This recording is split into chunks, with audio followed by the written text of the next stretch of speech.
આજે લોકસભાની અંદર દેશના નાણામંત્રીએ આપણા દેશનું, આપણા ભારતનું વર્ષ 2026-27નું અંદાજપત્ર એટલે કે બજેટ રજૂ કર્યું. નાણામંત્રીએ સતત આ બજેટ રજૂ કરતા રહ્યા છે. નાણામંત્રીની બજેટની સ્પીચ 85 મિનિટે રહી છે. 85 મિનિટના ભાષણમાં સામાન્ય માણસને સીધી રીતે કેવી રીતે એ અસર કરે છે એવી ખૂબ ઓછી જાહેરાતો થઈ તેવું વિશ્લેષકો માની રહ્યા છે. ઇન્કમ ટેક્સના સ્લેબમાં કોઈ ફેરફાર નથી કરાયો. જોકે ટેક્સ ફાઇલ કરવામાં સરળતા, રેલવે પ્રોજેક્ટ અને આયુર્વેદિક એમ્સ જેવી નાની કહેવાય તેવી વાતો વધુ છે એવું એક્સપર્ટ કહી રહ્યા છે. જોકે પ્રધાનમંત્રીએ બજેટને આવકાર્યું છે, વિકાસલક્ષી બજેટ ગણાવ્યું છે, તો વિપક્ષ સ્વાભાવિક રીતે જ બજેટને નકારી રહ્યું છે. શેર બજારમાં બજેટની નેગેટિવ ઇફેક્ટ પણ જોવા મળી છે. આપણને બહુ મોટી ટેકનિકલ વાતોમાં રસ નથી. એક નાગરિક તરીકે સામાન્ય વ્યક્તિ બજેટને કેવી રીતે જોવે છે, બજેટમાં સામાન્ય વ્યક્તિ માટે છે શું, એની પહેલાં મોટી વાતો જાણી લઈએ. 10 મોટી વાતો આપ તમામ સમક્ષ રજૂ કરવા જઈ રહ્યો છું. પહેલી વાત એ છે, પહેલો મુદ્દો એ છે કે આવકવેરાના સ્લેબમાં કોઈ ફેરફાર નથી. બીજો મુદ્દો એ છે 31 માર્ચ સુધી રિવાઇઝ રિટર્ન ફાઇલ કરી શકાશે. ત્રીજો મુદ્દો એ છે 7 હાઈસ્પીડ રેલ કોરિડોરની જાહેરાત કરાઈ છે. ચોથું, કેન્સરની 17 દવાઓ સસ્તી થવાની છે. પાંચમું, 3 આયુર્વેદિક એમ્સ ખોલવાની જાહેરાત થઈ છે. 2 ટાયર અને 3 ટાયર શહેરોના વિકાસ માટે 12,02,000 કરોડ ખર્ચ થશે. 15,000 સેકન્ડરી સ્કૂલો અને 500 કોલેજોમાં કન્ટેન્ટ ક્રિએટર લેબ્સ બનશે. લગભગ 800 જિલ્લાઓમાં દીકરીઓ માટે હોસ્ટેલ બનશે. ચિપ્સ મેન્યુફેક્ચરિંગ માટે સેમિકન્ડક્ટર મિશન 2.0 લોન્ચ થશે. ઇલેક્ટ્રોનિક્સ ઇક્વિપમેન્ટ બનાવવા માટે 40,000 કરોડનું પ્રાવધાન આ બજેટમાં રખાયું છે. સસ્તું શું થશે? તો કેન્સરની દવા સસ્તી થશે, ડાયાબિટીસની દવા સસ્તી થશે, સીએનજી બાયોગેસ સસ્તા થશે, માઇક્રોવેવ ઓવન સસ્તા થશે, જૂતા સસ્તા થશે, બેટરી સસ્તી થશે, સોલાર એનર્જીના સાધનો સસ્તા થશે, 7 દુર્લભ બીમારીઓની દવાઓ સસ્તી થશે, વિદેશ યાત્રા સસ્તી થશે, લિથિયમ બેટરી સસ્તી થશે, ઈવી બેટરી સસ્તી થશે, ચર્મ ઉદ્યોગને પ્રોત્સાહન મળશે કારણ કે ચામડાના ઉત્પાદનો સસ્તા થશે, કપડું સસ્તું થશે, મોબાઈલ સસ્તા થશે, એરક્રાફ્ટના નિર્માણ સાથે જે વસ્તુઓ જોડાયેલી છે એ સસ્તા થશે અને અગાઉ કહ્યું તેમ વિદેશ પ્રવાસ સસ્તો થશે. મોંઘું શું થશે? તો દારૂ મોંઘો થશે, ખનિજ મોંઘું થશે, સ્ક્રેપ મોંઘો થશે અને વાયદાનો કારોબારનું ટ્રેડિંગ જે છે તે મોંઘું થશે. આ બજેટમાં ખેડૂતો માટે છે શું એ પણ જાણવું ને સમજવું જરૂરી છે. આ બજેટની અંદર ખેડૂતો માટે જે અલગ અલગ પ્રાવધાન છે એમાં કૃષિ માટે ભારત વિસ્તાર એઆઈ ટૂલ, કૃષિ ઉત્પાદન વધારવા માટે સહાયતા, ગ્રામીણ મહિલાઓ માટે શી-માર્ટ, પશુપાલન ક્ષેત્રનું આધુનિકરણ થશે, નારિયેળ, ચંદન અને કાજુના પાકની મદદ કરવામાં આવશે, અખરોટ બદામનું ઉત્પાદન વધારવા પર ભાર મુકાશે, મત્સ્યપાલન માટે 500 અમૃત સરોવર બનાવાશે. હવે વાત કરી લે ગુજરાતની, તો ગુજરાતને શું મળ્યું છે? તો દાનકુથી સુરતનો નવો ડેડિકેટેડ ફ્રેટ કોરિડોર બનશે. Lothal Dholavira vibrant experiential culture centre તરીકે વિકસાવાશે. જામનગરનું પરંપરાગત ચિકિત્સા કેન્દ્ર અપગ્રેડ થશે. હવે વાત શેરબજાર ઉપર શું અસર આવી અને કેમ? તો દર વર્ષની જેમ બજેટના દિવસે ભારતીય બજારોમાં ભારે ઉથલપાથલ જોવા મળી. આ વખતે રવિવાર હતો તો રવિવારે આજે બજાર યથાવત રહ્યું, સોદા થયા. આ વખતનું બજેટ ભારતીય બજારોને ફળ્યું નથી. શેરબજારની વાત કરું તો સરકારે સિક્યુરિટી ટ્રાન્ઝેક્શન ટેક્સ એટલે કે એસટીટી 0.002થી વધારી 0.005 કર્યું, જેના કારણે બપોરે 12:30ની આજુબાજુમાં 1800 પોઈન્ટનો કડાકો થયો, તો નિફ્ટીમાં 750 પોઈન્ટનો કડાકો થયો અને 3.30 નિફ્ટી અને સેન્સેક્સ 2% ડાઉન સાથે બંધ થયા છે. બજેટને સારી ભાષામાં, સરળ ભાષામાં સમજવું છે. જયદેવસિંહ ચુડાસમાજી માર્કેટ એક્સપર્ટ છે. જૈનિકભાઈ વકીલ ઇન્ચાર્જ છે બજેટ કમિટી પ્રદેશ ભાજપથી. પાર્થિવરાજસિંહ કઠફળિયા કોંગ્રેસના નેતા છે. યમલભાઈ વ્યાસ અધ્યક્ષ છે નાણાપંચ ગુજરાતના. યમલભાઈ સાથે વાત કરી છે, છેલ્લે જોઈ લઈશું. પણ પાર્થિવરાજસિંહ, આપ શું માનો છો? તમને શું લાગે છે, કેમ આ બજેટ સારું નથી? જો પ્રધાનમંત્રી સહિત અનેક લોકોએ બજેટને વખાણ્યું છે, આવકાર્યું છે. રોનકભાઈ, ખાસ કરીને વર્ષ 2026નું જે આ સામાન્ય બજેટ આવ્યું છે એને જોઈને એવું લાગે કે આ અમૃતકાળનું બજેટ નહીં, અમીરોનું બજેટ છે. સામાન્ય લોકો માટે આ બજેટમાં કોઈ એવી જાહેરાતો નથી. બીજી વાત ખાસ કરીએ તો જે મહિલાઓ ઉપર જે મોંઘવારીનો માર છે એ દિવસે ને દિવસે વધી રહ્યો છે. જાન્યુઆરી મહિનામાં 100 રૂપિયાથી વધારે ગેસ ઉપર વધ્યો અને આજે બજેટના દિવસે 50 રૂપિયામાં ગેસનો સિલિન્ડરનો વધારો થયો. બીજી વાત કરીએ કે રોજગારીની વાત, આ સરકાર જ્યારે આવી હતી ત્યારે એવું કહેતી હતી કે વર્ષે 2 કરોડ રોજગારની વાત કરશું, તો અત્યાર સુધી 24 કરોડ રોજગાર જનરેટ થવો જોઈતો હતો. 1 કરોડ યુવાનોને ઇન્ટર્નશીપથી નોકરી આપશું. હકીકત એ છે કે 18 મહિનામાં માત્ર 10,000 યુવાનોને જ ઇન્ટર્નશીપ કરાવી શક્યા છે. એ સરકારના આંકડા બોલે છે. બીજી વાત કરીએ કે ભાઈ સામાન્ય લોકોને શું જોઈએ છે. આ જે આખું બજેટ છે એમાં કિસાન માટે કંઈ નથી, યુવાન માટે કંઈ નથી. આ એટલે કે એવું કહી શકાય કે યુવાન અને કિસાન માટે કોઈ જાહેરાતો નથી. ખાસ કરીને વાત કરીએ કે હેલ્થ સેક્ટરમાં, તો હેલ્થ સેક્ટરમાં 3,686 કરોડ ફંડ્સ કટ થયા છે. એજ્યુકેશન શિક્ષણની વાત કરીએ તો 6,701 કરોડ રૂપિયા ફંડ્સ કટ થયા છે. ખાસ કરીને જેને વાત કરી શકીએ કે જલ જીવન mission national drinking water plan જે છે એમાં એ લોકોએ 50,000 કરોડ રૂપિયાનો ફંડ્સ કટ કર્યા છે. આજે જ્યારે ભારતમાં ધારો કે ઇન્દોરની ઘટના હોય, અમદાવાદની ઘટના હોય, ગાંધીનગરની ઘટના હોય અને આપણે અનેક ઘટનાઓ જોઈએ છે, દૂષિત પાણી પીવાથી કેટલાય લોકોના જીવ ગયાના કિસ્સા આપણી સામે આવ્યા. ત્યાં જેને કહી શકાય કે જલ જીવનમાં 50,000 કરોડના ફંડ્સનો કટ કરવો એ બહુ મોટી વાત છે. બીજી વાત કરીએ કે જે એલોકેશનની વાત હોય તો જે ક્રોપ ઇન્સ્યોરન્સ જેને કહી શકાય કે જે ખેડૂતોને મળતો હતો પાક વીમો, એમાં પણ એલોકેશન ઘટાડ્યું છે. યુરિયાની વાત કરીએ, પહેલાં 50 કિલોની થેલી હતી, પછી 45 કિલોની થઈ અને હવે એ યુરિયા સલ્ફર કોટેડ યુરિયાની થેલી એ 40 કિલોની આ સરકારે કરી દીધી છે અને એની કિંમત 254 રૂપિયા રાખી છે. આ વાત જ્યારે કરીએ કે ભાઈ ફોરેન ડાયરેક્ટ ઇન્વેસ્ટમેન્ટની વાત કરીએ, વિદેશથી બહુ બધા પૈસા આવશે અને અહીંયા ઇન્વેસ્ટ થશે, ત્યારે જોવા જઈએ તો છેલ્લા 4 મહિના સળંગ એફડીઆઈ નો જે રેટ છે નેગેટિવ છે, સળંગ 4 મહિનાનો. મેન્યુફેક્ચરિંગ સેક્ટરની વાત કરીએ, મેન્યુફેક્ચરિંગ સેક્ટર માટે એવું કહેતા હતા કે આ મેન્યુફેક્ચરિંગ સેક્ટર અમે 25%નું કોન્ટ્રીબ્યુશન કરશું.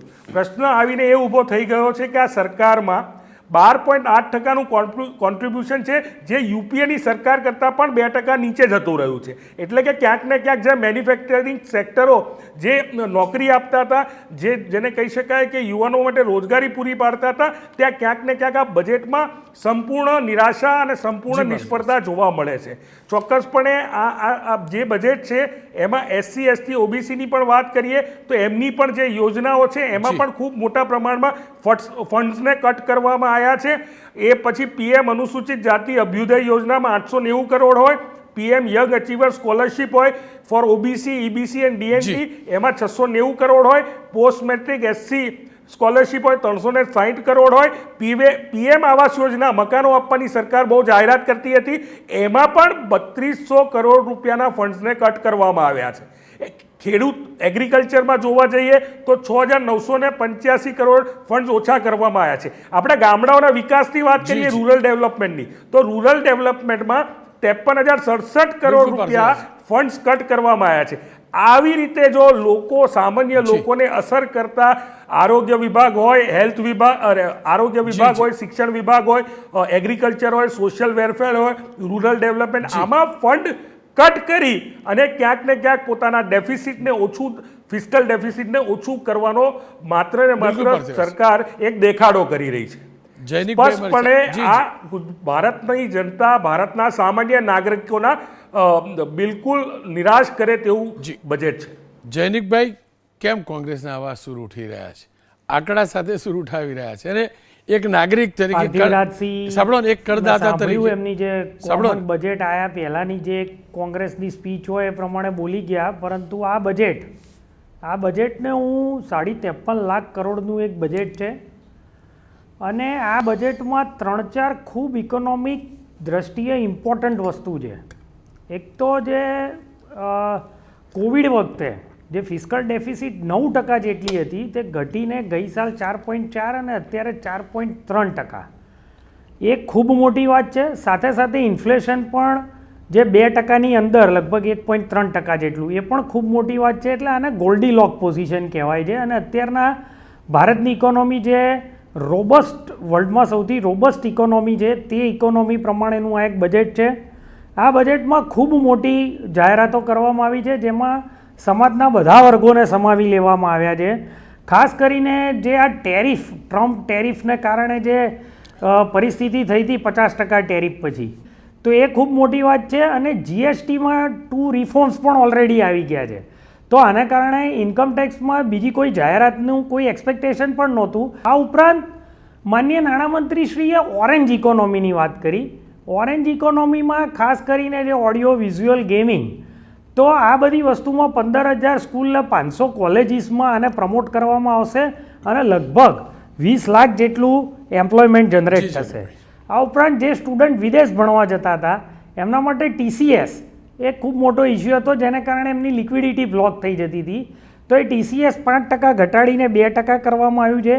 આ ઉપરાંત લખપતિ દીદી, એટલે વુમન્સ માટે જો આપણે કહીએ તો લખપતિ દીદી યોજનામાં હવે રિટેલ સ્ટોર પણ ખોલી શકશે.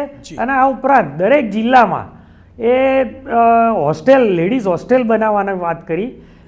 યુવાઓની વાત કરીએ તો ખેલો ઇન્ડિયા, સ્પોર્ટ્સને એકદમ રિફોર્મ જે મેજર રિફોર્મ્સ કહીએ એવું સ્પોર્ટ્સમાં કરવાનું છે. જે લેટેસ્ટ કોચિસ, લેટેસ્ટ ટેકનોલોજી, અને જે 2030નું કોમનવેલ્થ કે 2036માં જે ઓલિમ્પિક રમાવાની છે, ઓલિમ્પિકની હજી ઓફિશિયલ જાહેરાત નથી થઈ પરંતુ થશે, એને અનુસંધાનમાં એક ખેલો ઇન્ડિયા એ કન્સેપ્ટ પણ આમાં લાવવામાં આવ્યો છે. આ ઉપરાંત જે ફોરેન ઇન્વેસ્ટમેન્ટની વાત છે, તો ફોરેન ઇન્વેસ્ટમેન્ટમાં અત્યારના આપણું ફોરેક્સ રિઝર્વ જે 1991માં એકવાર 7 દિવસ ચાલે બી એટલું પણ નહોતું, એ અત્યારે લગભગ ફોરેક્સ રિઝર્વ આપણું ઓલ ટાઈમ હાઈ, એટલે કે $800 અબજ જેટલું છે. તમે સીધા 12 લાખ ગણા, પતિ પત્ની નોકરી કરતા 24 લાખ ડબલ કરી દીધું. એવા પરિવાર બહુ ઓછા હશે. આપણે સિંગલ કરો, હું તો મારી જ વાત કરું, બરાબર. ફોરેન માટે શું કર્યું, આ શું કર્યું ભૂલી જાઓ. મારા પરિવારમાંથી કોઈને વિદેશ મોકલવા તો રૂપિયા મોકલવાના, સાંભળો, 5 લાખ પગાર હશે સાહેબ, અરે જેટલો હોય એટલો મોકલવાના. હવે એમાં ટેક્સ જ અમારે ભર કરવાનો.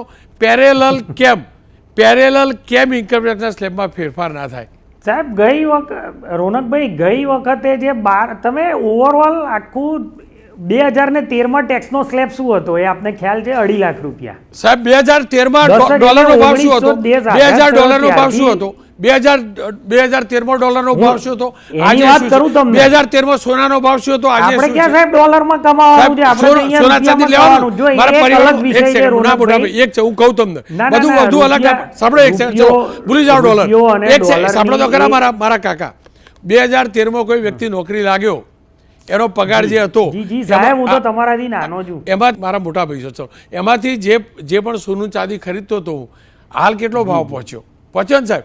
તમે બે બાજુ ગણો ને, હું નથી કહેતો આ બાજુ જ ગણવાની, બે બાજુ ગણો ને. જો સોનું ચાંદીની તમે અત્યારે જે વાત કરો છો એ વાત એ અત્યારના સોનું ચાંદી એ જીઓપોલિટિકલ ઇસ્યુ અને અત્યારના ગ્લોબલ લેવલે એનું ટ્રેડ થતું હોય છે. અને એ ટ્રેડમાં તમે જુઓ છો કે અત્યારના કેટલું પ્લસ માઇનસ આવે છે. એક જ દિવસમાં 17% વધે ને 17% ઘટે. એટલે આ ઇસ્યુ એ કોઈના હાથમાં નથી, એ વૈશ્વિક ધોરણે ચાલે છે. પણ ડાઉન ધ લાઇન કોઈ પણ આવો સમય આવે ત્યારે 2-3 મહિનામાં આ બધી સ્ટેબિલિટી આવી જાય છે. પણ તમે જો ઓવરઓલ જુઓ તો ઓવરઓલ એક ખૂબ સારું આ બજેટમાં બધાને આપવામાં આવ્યું છે. Thank you. આપનો ખૂબ ખૂબ આભાર. ખેર, મારી સાથે ચુડાસમા સાહેબ જોડાયા છે, એમની જોડે પ્રમાણિક મત મળશે. આપ આ બજેટને કેવી રીતે મૂલવો છો, કેટલા માર્ક આપો છો? સામાન્ય નાગરિક માટે શું અને શેર બજાર કેમ દુઃખી થઈ ગયું? બિલકુલ, નાણામંત્રી નિર્મલા સીતારામને નવમું બજેટ રજૂ કર્યું, પણ હું એને એમ કહીશ કે બજેટ રજૂ કર્યું કરતાં બજેટને તેઓ વાંચી ગયા તેવું વધારે લાગી રહ્યું છે. હંમેશા ભૂતકાળના એવા ઘણા બજેટ હતા કે જ્યારે સમગ્ર ભારતમાં નિરાશાનો માહોલ હોય, પણ બજેટ પછી જે સામાન્ય માણસો હોય તે બીજા દિવસથી ઉત્સાહિત થઈ જતા હોય. પણ આ વખતના બજેટમાં એવી કોઈ જ વસ્તુ નથી કે સામાન્ય માણસ તેનાથી ઉત્સાહિત થાય. અને બ્લન્ટલી બોલવું હોય તો એમાં એવું કહી શકાય કે ખોદ્યો ડુંગર ને નીકળ્યો ઉંદર. કે બજેટ પહેલાં સામાન્યજનોમાં બહુ જ મોટી આશાઓ હતી કે ભાઈ આ વખતે જે બજેટ આવશે તે ડ્રાસ્ટિકલી ઘણા ચેન્જ કરનારું હશે અને લોકોમાં ઉત્સાહ વધી જશે. શેરબજારની રીતે પણ હું કહીશ કે નિફ્ટી 500 જેમાં સામેલ કંપનીઓના જે ત્રિમાસિક ગાળાના પરિણામ આવે છે તે 17 મહિનાના નીચલા સ્તર ઉપર આવી ચૂક્યા છે. અને વિદેશી રોકાણકારો સતત 3 વર્ષથી મોટા પાયા પર ભારતમાં વેચવાલી કરી રહ્યા છે. છેલ્લા 2 વર્ષના આંકડા એવું દર્શાવે છે કે વાર્ષિક ધોરણે વિદેશી રોકાણકારો 3,60,000 કરોડ રૂપિયાનું વેચાણ કરે છે. તો આ આંકડો ખૂબ જ મોટો ગણી શકાય. અને જે રીતે સંસદમાં આર્થિક સર્વે રજૂ કરવામાં આવ્યો હતો અને તેમાં એવી વાત કરવામાં આવી હતી કે વૈશ્વિક રોકાણને અમે પ્રોત્સાહિત કરીશું અને ઘરેલું રોકાણને પણ અમે પ્રોત્સાહિત કરીશું. પણ આજનું જે બજેટ આવ્યું તેમાં તેની કોઈ પણ જાતની છાંટ જોવા નથી મળી. અને શેરબજારની પણ જો વાત કરવા જઈએ તો 16 મહિનાથી એક ટાઈમ કરેક્શન ભારતીય શેરબજારમાં જોવા મળી રહ્યું છે. સેન્સેક્સ અને નિફ્ટી ભલે લાઈફ ટાઈમ ઉત્તમ સ્તરથી 4-5% નીચે જોવા મળી રહ્યા હોય, પણ સ્ટોક સ્પેસિફિક ઘણી બધી કંપનીઓ એવી છે કે જેમાં 30%થી લઈને 60% સુધીનો ઘટાડો જોવા મળી રહ્યો છે. તો શેરબજારમાં પણ 16-17 મહિનાથી નિરાશાનો માહોલ છે. અને હાલનો જે ટાઈમ હતો તેમાં શેરબજાર સાથે કોઈ છેડછાડ કરવી એ યોગ્ય વાત નથી. તો સિક્યુરિટી ટ્રાન્ઝેક્શન ટેક્સને લઈને જે છેડછાડ કરી છે તેનાથી પણ ભારતીય શેરબજાર નારાજ થયું છે. અને તેના રિફ્લેક્શન રૂપે આજે સેન્સેક્સ, નિફ્ટી અને બેંક નિફ્ટીમાં ખૂબ જ ભારે ધોવાણ થયું છે. અને મિડ કેપ અને સ્મોલ કેપ ઇન્ડેક્સ છે તેમાં તો ખૂબ જ મોટું ધોવાણ થતું જોવા મળ્યું છે. તો ઓવરઓલ શેરબજારમાં પણ નિરાશાનો માહોલ છે. અને બજેટમાં જે વાત કરવામાં આવી તેનાથી પણ કોઈ ઉત્સાહવર્ધક એનર્જી મળે તેવું બિલકુલ દેખાતું નથી.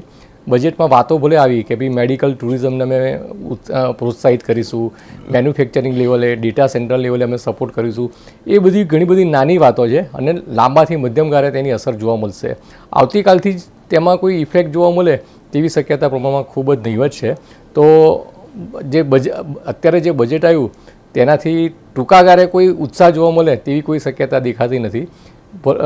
પ્રધાનમંત્રી શ્રી કહી રહ્યા છે કે 2047માં અમે ભારતને વિકસિત રાષ્ટ્ર પર લઈ જઈશું. તો એ બધી લાંબા ગાળાની વાતો છે. આવનારા 2-3 વર્ષ દરમિયાન આ બજેટની કોઈ બહુ જ પોઝિટિવ અસર જોવા મળે તેવું કોઈ જ દેખાતું નથી. ચુડાસમા સાહેબ, આપનો ખૂબ ખૂબ આભાર. ખેર, હવે વાત કરી લઈએ યમલભાઈ વ્યાસ સાથે. યમલભાઈ નાણાં પંચના અધ્યક્ષ છે, એમની સાથે વાત કરીને સમજી લઈએ એ શું માને છે. યમલભાઈ, આ બજેટમાં આપણા દેશની અર્થવ્યવસ્થાને મજબૂત કરે તેવા અને સામાન્ય નાગરિકનું જીવન આસાન થાય તેવા કયા પ્રકારના આયોજનો તમને જણાઈ રહ્યા છે? એક તો હું આપને કહું કે એક સામાન્ય નાના જે વ્યવસાયિક છે, જે નાનો વેપાર ધંધો કરે છે, જે ઓડિટમાં નથી આવતા, એના માટે એક મોટી છૂટ એ કરવામાં આવી છે કે એમણે ઇન્કમટેક્સના રિટર્ન દર વર્ષે 31 જુલાઈએ ભરવા પડતા હતા. હવે 1 મહિનાનું એમને વધારાની મુદત આપવામાં આવી છે, જેથી એમનો થોડીક રાહત થાય. આ એક વસ્તુ છે. બીજું કે જ્યારે અત્યારે વિશ્વ ખૂબ ખરાબ પરિસ્થિતિમાં દરેક દેશોનું અર્થતંત્ર થઈ રહ્યા છે પસાર, ત્યારે ભારતમાં ક્યાંક કોઈપણ પ્રકારનો બોજ સામાન્ય વ્યક્તિ ઉપર સરકારે નાખ્યો નથી. બજેટમાં ગયા વર્ષે ખૂબ મોટો ઇન્કમટેક્સમાં રાહતો આપીને 12 લાખની લિમિટ કરી હતી. જીએસટીમાં ધરખમ ઘટાડો કરવામાં આવ્યો હતો. અને એ પછી પણ લોકોએ કરવેરાનું જે સ્તર છે તે ટકાવી રાખ્યું છે. એટલે સરકારે જે વિશ્વાસ મૂક્યો લોકોમાં, લોકોએ વિશ્વાસને પૂરો કર્યો છે અને એનો સરકારે પણ એ આદર કર્યો છે. અને આ નવા બજેટમાં કોઈ નવા ભારણ વગર આ બજેટ વિકાસને ગતિને આપનારું, કે ભાઈ ગઈ વખતે 11.1 લાખ કરોડ રૂપિયા હતા વિકાસ માટે, જે ઇન્ફ્રાસ્ટ્રક્ચર માટે કેપિટલ ઇન્વેસ્ટમેન્ટ, એ 12.2 લાખ કર્યા. એટલે દર વર્ષે વધતું જાય છે. આજે 2015માં ખાલી 2 લાખ કરોડ હતા, એના અત્યારે 12 લાખ કરોડ થયા. તો આપણે જ્યાં ઇન્ફ્રાસ્ટ્રક્ચર ઊભું થઈ રહ્યું છે એ 50, 60, 70 વર્ષ કામ લાગશે.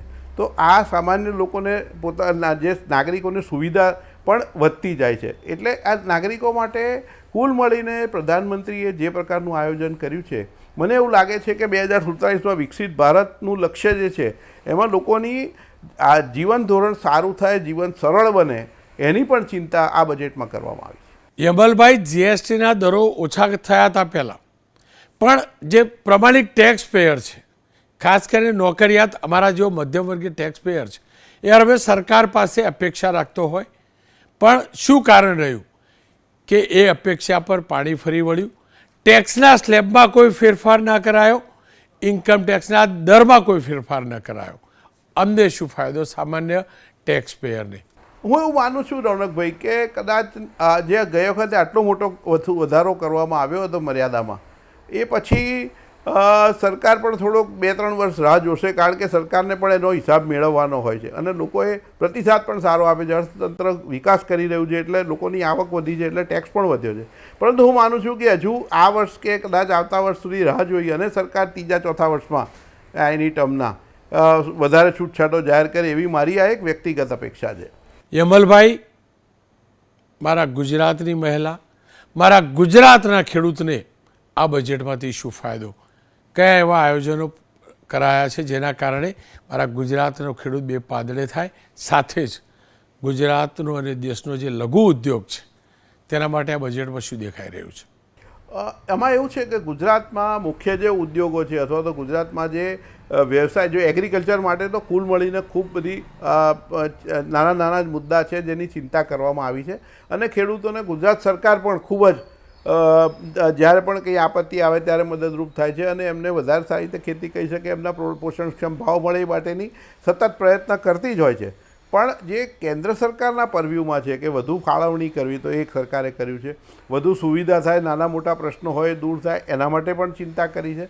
પણ એ ઉપરાંત હું આપને કહું કે સામાન્ય વ્યક્તિઓ માટે, ગુજરાત માટે જો આપણે જોઈએ તો એક નાણાં પંચના અધ્યક્ષ તરીકે મારે 2 વાત આપના ધ્યાન પર મૂકવી છે. એક 16મા કેન્દ્રીય નાણાં પંચે ભલામણ કરી કે 41% જે કરવેરાની આવક છે કેન્દ્રની, એક 41% રાજ્યોને અપાય, એટલે રાજ્યોને એમાં ગુજરાતને પણ એનો ફાળો મળશે. બીજું કે જે કેન્દ્રની કરવેરાની આવક વધી છે એટલે ગયા વર્ષે જે 15મા નાણાં પંચના છેલ્લા વર્ષની જે ફાળવણી હતી એના કરતાં આ વખતે વધારે થશે.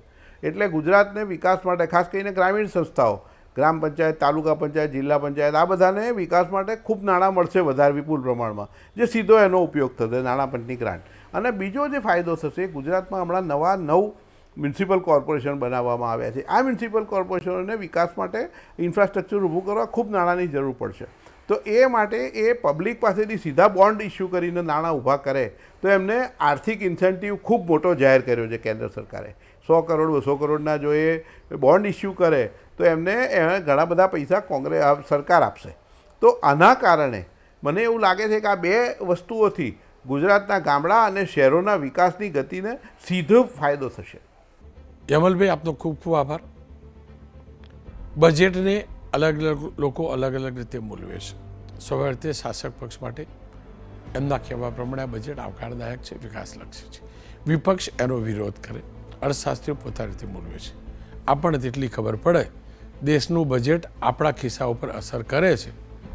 આપણે હવે આ બજેટને ધ્યાનમાં રાખી આપણા પગાર, આપણી આવક, આપણી જરૂરિયાતો, આપણી બચત એ પ્રમાણે આગામી વર્ષનું બજેટ બનાવવું પડશે. ઘર ચલાવવું હોય તો મોટું મોટું નહીં પણ નાનું નાનું એ વિચારવું પડશે, એ પાક્કું છે.